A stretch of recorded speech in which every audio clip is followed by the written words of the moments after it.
अगर आप last minute तक वेट करेंगे किसी वर्क को करने का, कि सपोज आपके पास 2 दिन थे लेकिन आपने कुछ नहीं किया और लास्ट मिनट तक आपने वेट किया, तो उस काम को करने में सिर्फ आपको 1 मिनट ही लगेगा। तो हे गाइस, दिस इज मोहित और आज की वीडियो में हम यार बात करने वाले हैं साइकोलॉजी के एक बहुत ही इंटरेस्टिंग लॉ के बारे में, पार्किंसंस लॉ। और ये लॉ जो है यार, ये सिर्फ साइकोलॉजी में यूज़ नहीं होता, ये बिजनेस में, वेरियस ऑर्गेनाइजेशंस में और इकोनॉमिक्स में भी यूज़ होता है। ये लॉ यार बहुत इंटरेस्टिंग है और हम सभी ने इसको अपनी लाइफ में ज़रूर ऑब्जर्व किया होगा। तो सबसे पहले यार इसका स्टेटमेंट देखते हैं कि इसका स्टेटमेंट क्या है। Work expands so as to fill up the time available for its completion. ज़्यादा समझ नहीं आया ना?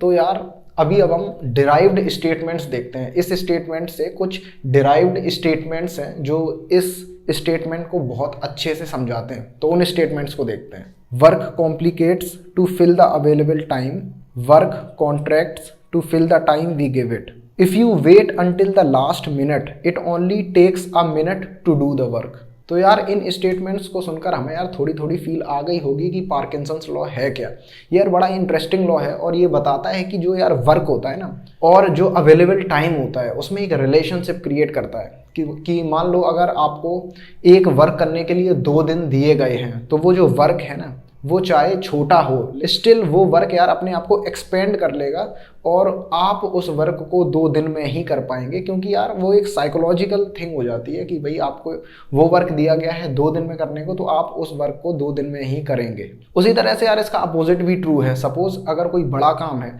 और वो बड़े काम को हमें थोड़े ही टाइम में करना है, तो यार हम एक हाई इफ़िशिएंसी के साथ उस वर्क को कंप्लीट करने में लग जाते हैं और वो वर्क जो है उस अवेलेबल टाइम में कंप्लीट हो जाता है। तो यार ये स्टेटमेंट बता रहा था कि वर्क जो है अपने आप को कॉन्ट्रैक्ट कर लेता है अवेलेबल टाइम के हिसाब से। और यार जो लास्ट स्टेटमेंट था वो बड़ा ही इंटरेस्टिंग था कि अगर आप लास्ट मिनट तक वेट करेंगे किसी वर्क को करने का, कि सपोज आपके पास 2 दिन थे लेकिन आपने कुछ नहीं किया और लास्ट मिनट तक आपने वेट किया, तो उस काम को करने में सिर्फ आपको 1 मिनट ही लगेगा। ये यार बड़ा ही इंटरेस्टिंग है। ये थोड़ा एग्जैजरेटेड जरूर है लेकिन ये ट्रू है, क्योंकि ज़रूर आप बहुत अच्छे से उस वर्क को नहीं कर पाएंगे, स्टिल आप उस वर्क को कंप्लीट कर देंगे। और फिर कैसा भी कंप्लीट किया हो वो ज़्यादा फर्क नहीं पड़ता है, लेकिन स्टिल आप कुछ पार्ट या उस वर्क को जैसे तैसे कंप्लीट कर लेंगे उस लास्ट मिनट में भी। एग्जैजरेटेड है लेकिन ये ट्रू होता है, क्योंकि हमको यार जब इस तरह की सिचुएशन आती है तो हमें लगता है हमारी इफ़िशिएंसी बहुत बढ़ गई है और हम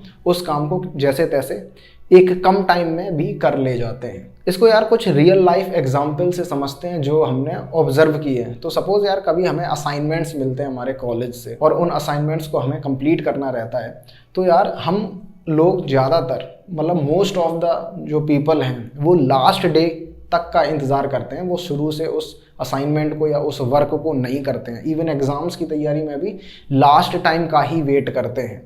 और जब वो असाइनमेंट की लास्ट डेट अप्रोच करती है तब हम जाके जल्दी कहीं ना कहीं से कैसे भी ना कैसे करके उस वर्क को, उस असाइनमेंट को कंप्लीट कर पाते हैं। तो यार वो उसके जो भी टाइम अवेलेबल है, तो उस टाइम के हिसाब से हमने उस असाइनमेंट को लास्ट मिनट पे जाके या लास्ट टाइम पे जाके या लास्ट डे पे जाके हमने उसको कंप्लीट किया है। इसी तरह यार एग्जाम्स में भी होता है। जब एग्जाम में यार लास्ट मिनट आता है और लास्ट टाइम या लास्ट दिन या कुछ दिन लास्ट के बचते हैं, तो उन दिनों में हम यार तैयारी हाई इफ़िशिएंसी के साथ कर पाते हैं, क्योंकि वो जो टाइम है वो यार साइकोलॉजिकली हम पे प्रेशर डालता है और उस अवेलेबल टाइम में हम अपने बड़े से वर्क को, जो एग्ज़ाम की तैयारी पूरे सेमेस्टर भर में होनी चाहिए, उसको कॉन्ट्रैक्ट करके उस अवेलेबल टाइम में फिट कर पाते हैं। तो यार ये एक साइकोलॉजी से रिलेटेड लॉ है और ये लॉ सिर्फ साइकोलॉजी में ही एप्लीकेबल नहीं होता, ये बहुत जगह एप्लीकेबल होता है। बहुत सारी ऑर्गेनाइजेशंस में, इवन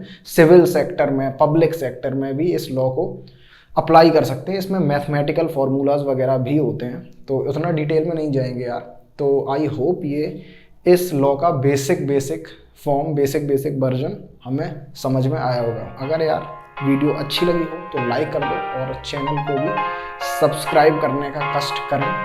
तब तक यार चलते हैं, और कुछ भी कमेंट करना हो यार तो कमेंट बॉक्स में लिख दो, वहाँ पर आराम से बैठकर डिस्कस करेंगे। तब तक चलते हैं, सी या बाय।